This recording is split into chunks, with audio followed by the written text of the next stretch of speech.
Thank you, Presiding Officer. To ask the Scottish Government for what reason the March 2025 memorandum relating to the Peter Murrell case was not referenced by the Lord Advocate during her appearance last week when answering an urgent question from Michael Mara MSP regarding her briefing of the First Minister. Lord Advocate. Presiding Officer, last week I came to the Chamber and answered the urgent question with care, based on the information and documentation available to me at that time. I was clear in my answers that there were other examples of information being provided in similar circumstances, but that I could not give details without understanding the impact on proceedings. I had not, in the time available before answering the urgent question, seen the March 2025 document. I had not seen the document since it was sent, nor any of the other examples, nor being given advice on the impact of proceedings if information were released, and I therefore undertook to consider the point in more detail and provide examples.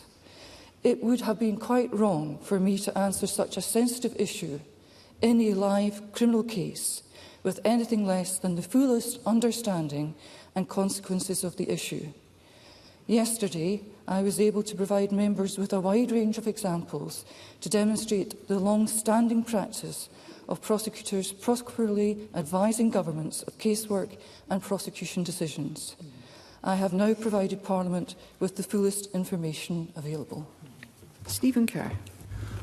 Well, Presiding Officer, this must pass the sniff test, because either what we're dealing with is a serious error of professional judgment, or people will be thinking it's something more serious. Because last week the Lord Advocate was asked about the nature and extent of our communications with the First Minister.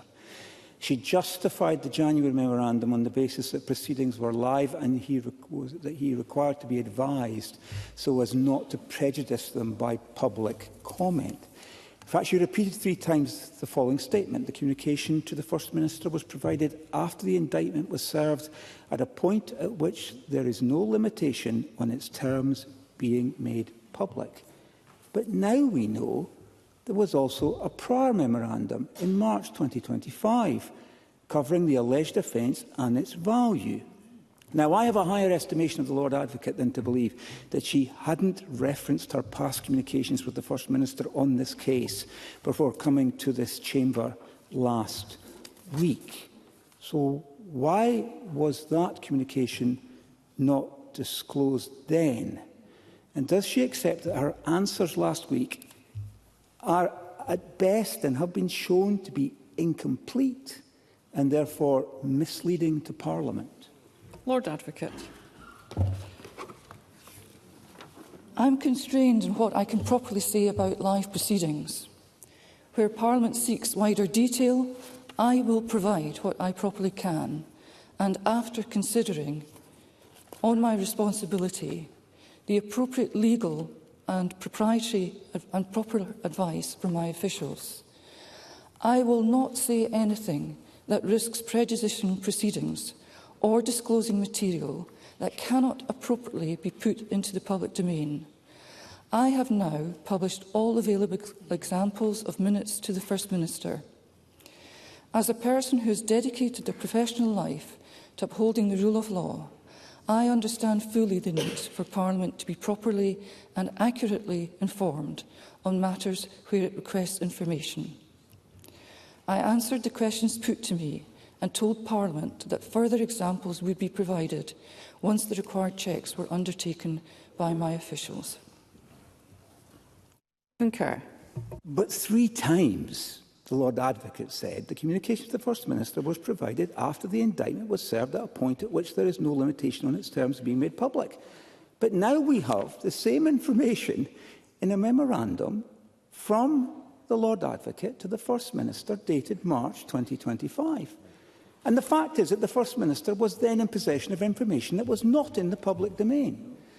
There was no reason for the First Minister to be given this information regarding a politically sensitive court case, and one in which the accused was appointed as the SNP Chief Executive, while the First Minister was leader of the SNP first time around.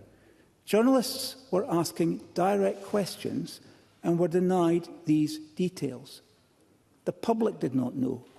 Yet the First Minister knew the nature of the charges and the scale of the alleged sum from March 2025. And I remind the Lord Advocate of the statement she made last week 3 times about why she shared that information in January. But now we know it was shared in March 2025. He knew the nature of the charges. He knew the scale of the allegations in March 2025.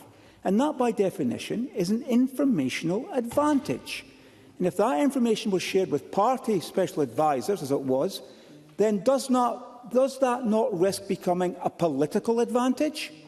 What was genuinely new in January, and what assessment has been made of the implications of the prior knowledge from March for the potential role, any potential role that John Swinney may have as a witness, and for public confidence in the neutrality of the prosecution service? Lord Advocate.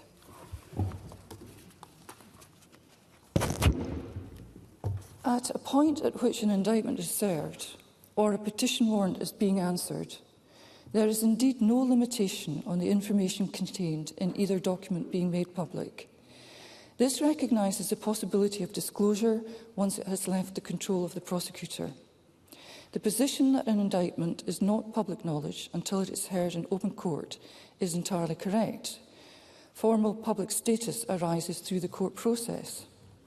The fact that the information became knowledge before the case called in court vindicated the practice to notify the First Minister.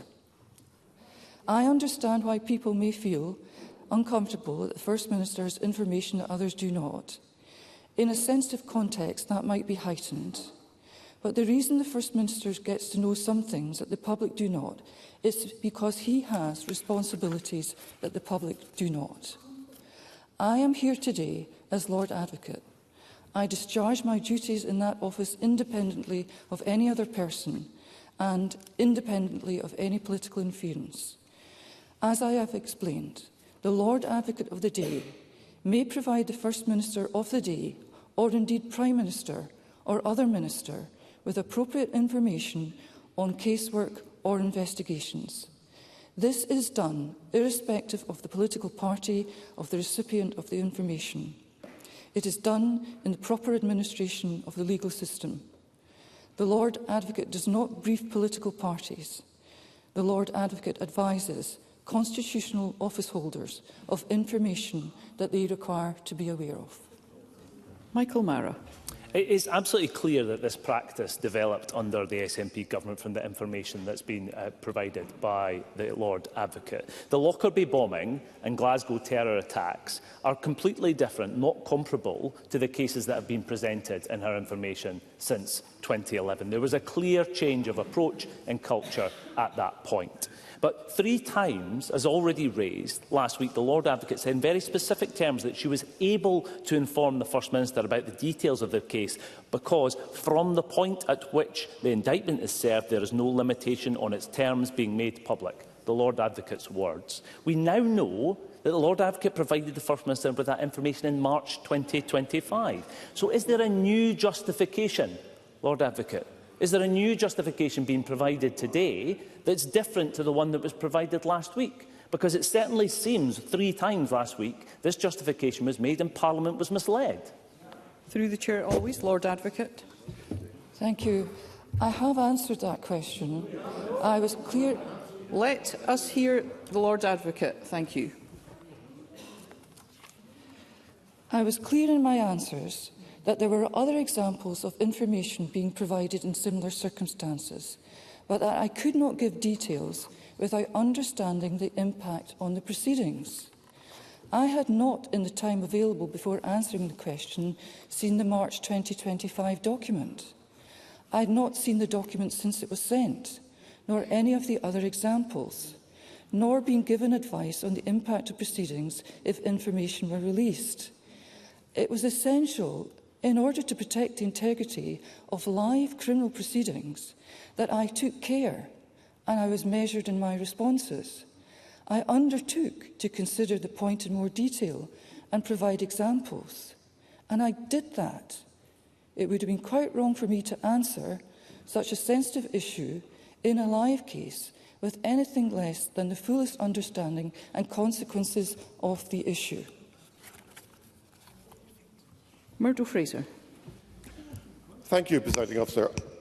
I do not believe that the Lord Advocate is corrupt, but I fear that in her dealings on this matter, she has been unwise in the way she has acted. Twice, Stephen Kerr has put a question to her. Michael Mara has put the same question to her, and she has not responded to that question.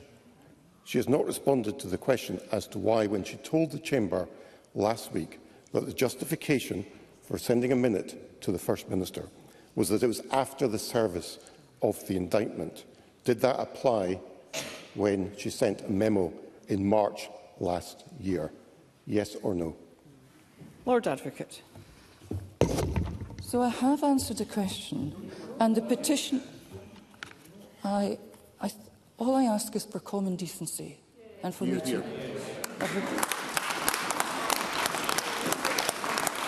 Thank you. And to be given the opportunity to answer a very important. All I ask is for common decency and the ability to answer a question that I've been asked to respond to, and I'm seeking to do that. The question relates to why I didn't mention the March 2025 document, and I have said why I had not. I said that in the time before answering the question, I hadn't seen the March 2025 document. I hadn't seen the document since it was sent in March 2025, nor any of the other examples, nor, critically, being given advice on the impact of proceedings if information were released.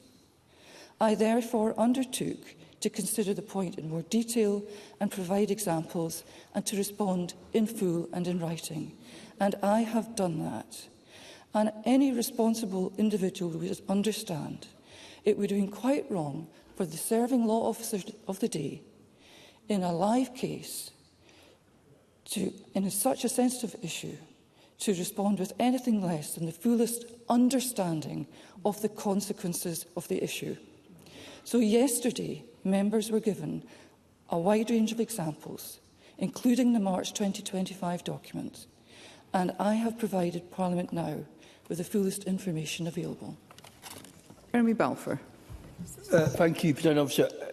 Let me say I have absolute confidence, as I think the overwhelming majority of the Chamber do, within the Lord Advocate, and I've had the pleasure of knowing the Lord Advocate for many years. However, I am confused still in regard to this March 2025 document. When she said she hadn't aware of it, was she aware of it before she came to the Chamber last week? And in hindsight, does she think she should have mentioned that document in her statement last week?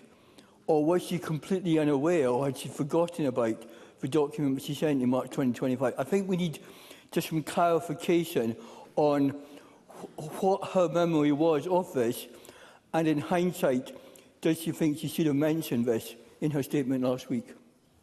Lord Advocate. So, I think I've explained that I had not, in the 2 hours that I had available to me before answering the urgent question, seen the March 2025 document.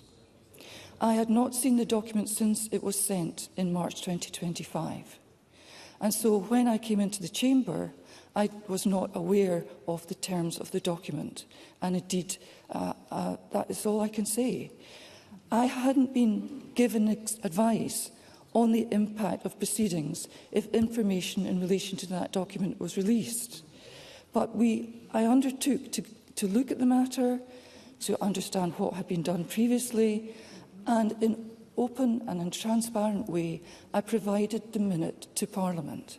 Now, there is a distinction to be made about a petition and an indictment. That's quite correct. The point in which an indictment is served, there's no limitation on the information contained in either document being made public. And indeed, when a petition warrant is shared, there's no limitation on the information contained in it being made public. It was important in advising the First Minister to recognise the possibility of disclosure of these documents once they had been released from the control of the prosecutor. The position that an indictment is not public knowledge until it's heard in open court is entirely correct. The formal public status arises through the court process. But that's very different to the fact that once the petition warrant or the indictment is in the hands of the accused or his advisers. In this case, I was vindicated in the practice of notifying the government because information did come into the public domain before the case called in court. And so the practice demonstrates an understanding of the risks involved in the stages at which different parts of the criminal process come into effect. And the risk is the public knowledge of the document becoming readily available, and the need to protect ministers in relation to their knowledge of the document and the risks of talking about a case where there's important safeguards to protect the integrity of criminal proceedings. Jackie Bailey. Can I say I have the highest regard for the Lord Advocate, but I think the question that's been asked by some of my colleagues bears repeating, because the question is not whether the Lord Advocate had seen the March 2025 minute in her name. It's understanding why she sent the March 2025 minute, given the indictment had not been completed, which was the justification last week. So it's our understanding of why the minute was sent in March 2025 that I think would be really helpful. Lord Advocate. So, in answer to the question, a petition warrant is the initiating process by which an accused person comes to court. And a petition warrant sets down, at that stage, the prosecutor's understanding of the charge that may be eventually brought before the court on an indictment. So the petition is the initiating procedure, and the indictment is then the formal document that brings the accused person to court for a preliminary hearing and ultimately a trial if they don't plead guilty. So the petition warrant contains information that could be brought into the public domain either by virtue of the accused's actions or someone who's acting on their behalf, or through some other process where, for example, the details of the petition warrant might be leaked to a newspaper. Compare and contrast to an indictment. The indictment is the formal document lodged with the court and at which stage a preliminary hearing is ordered by the independent court. The terms of the indictment are not made public by the Crown, but they can also come into the public domain by virtue of the same process that applies to the petition warrant. It's in the hands of the accused or his adviser, and it's within the Scottish Courts and Tribunal Service, and in some way the document might be leaked. So both of these stages in this process raise risks of disclosure of the content of charges that the Crown wouldn't otherwise make public. But the risk of disclosure is a risk that presents to the fair administration of justice, and that needs to be protected. And so it's critical that where ministers, such as the First Minister, do the job that they do, that they may be asked about a sensitive, difficult case, that they are reminded that the ultimately important point is the protection of the rule of law, the protection of the accused person, ensuring a fair trial process, and there's not unlawful, illegitimate and ill-informed comment made to whoever's asking questions about a live criminal case. Graham Simpson. Thank you, Presiding Officer. Can I just check something, because I'm a little bit unclear from some of these answers. Had the Lord Advocate seen the March 2025 document before it was sent? So that's a simple yes or no. Had she seen it? And if she had seen it, had she simply forgotten about the document when she appeared in Parliament last week? Lord Advocate. So I do believe I've answered that question. Of course I saw the March 25 document when it was sent from my office, but I did not see it before I entered the chamber to answer questions, and I didn't know of it at the point in which I was being asked questions. The point that I've already answered is this. It would have been quite improper for me to make a whimsical or ill-informed reference to a document that I hadn't seen before entering the chamber, as the Lord Advocate being asked in an unprecedented way in relation to a live case. That is unprecedented that a law officer is being asked to comment in this way on a live case. Craig Hoy. Thank you, Presiding Officer. In the March 25 memo, the Lord Advocate makes reference to the amount involved in the case as being over £460,000. For what reason would the First Minister need to know that fact? I'd be grateful if members avoid specific references. Lord Advocate. Exactly. Lord Advocate. Lord Advocate.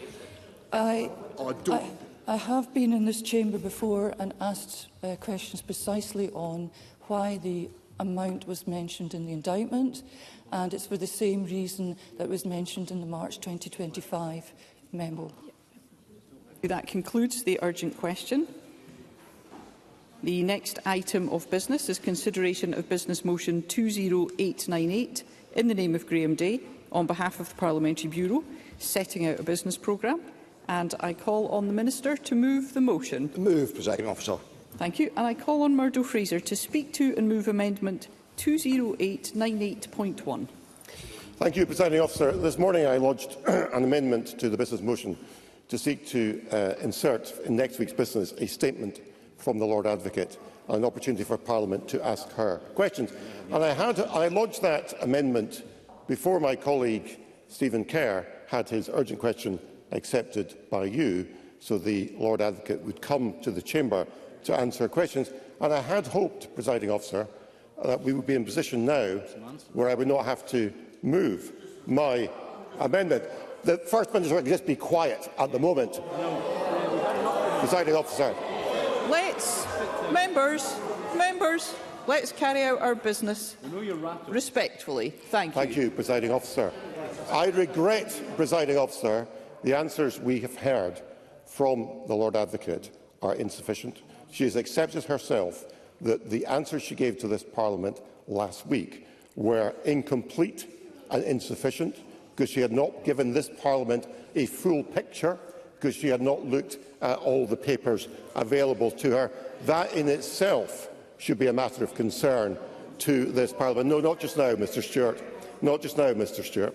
And what is clear is that there are further questions for the Lord Advocate that have not been answered today. And in particular, a direct question was put to her 5 times by members in this chamber. 5 times the Lord Advocate was asked why the justification she gave last week for giving a minute to the First Minister, that it was after service of the indictment and therefore there was no limitation on its terms being made public. Why that would not have applied when she gave a memo to the First Minister in March last year. And on 5 occasions, she did not answer that question. And there are other questions that other members have raised. Now, Presiding Officer, there is a legitimate debate around the dual role of the Lord Advocate, and whether having someone who is both head of the Independent Crown Office and Prosecution Service and also the senior legal adviser to the Scottish Government is sitting in the... No, thank you, Mr Stewart. Sitting in the Cabinet is legitimate.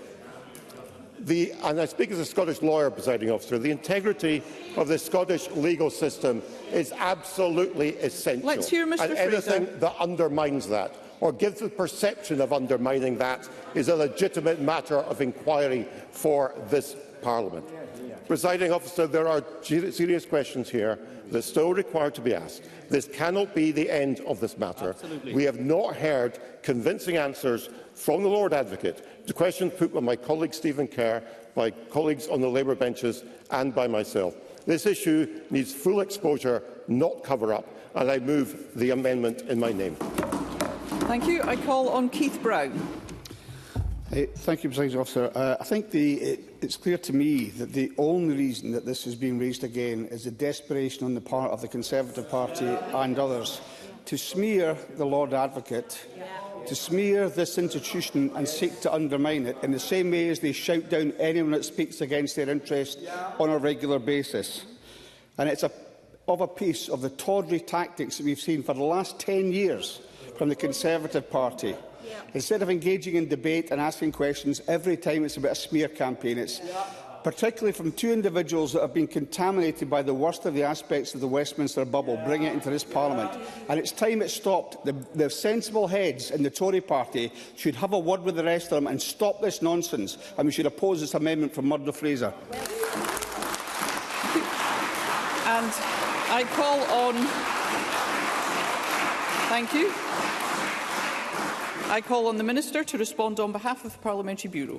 Thank you, Presiding Officer. In considering this request for the Conservatives, I think it's important that we reflect on the extent to which these matters have already been interrogated, including directly with the Lord Advocate herself. And when we do that, I think any reasonable member, and I know that even on the Tory benches such creatures still exist, would surely conclude that it has been substantial. We had two urgent questions answered by the Lord Advocate, one of them just a few minutes ago. A topical question on the subject that I answered, and of course Russell Finlay and Anas Sarwar raised it in detail at FMQs. In addition to which, the Lord Advocate absolutely fulfilled the undertaking she gave this chamber to provide more written information, to such an extent that we had a Conservative MSP, who for some reason is not with us tonight, claiming he'd been victim of a document dump. Last week's urgent question resulted in 14 different members having the chance to quiz the Lord Advocate. Tonight's resulted in 7 members having an opportunity to do so, and on a theme which emanates from the Lord Advocate fulfilling her commitment to provide the examples that she did. So I struggle to see where there is a lack of accountability at play here, let alone the cover-up that Murdo Fraser claims. And with 4 weeks to go until this Parliament rises for the election, a packed programme of business confronting us, and perhaps a few unanticipated legitimate asks for additions to that programme to come, how can the Tories reasonably argue a case for a statement? So I ask Parliament to vote against this amendment to the business motion. Presiding Officer.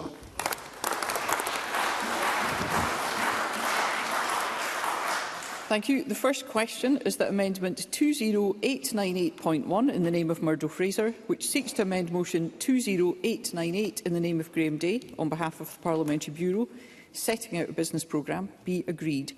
Are we all agreed? Yes. The Parliament is not agreed, therefore we'll move to a vote. There will be a short suspension to allow members to access the digital voting system.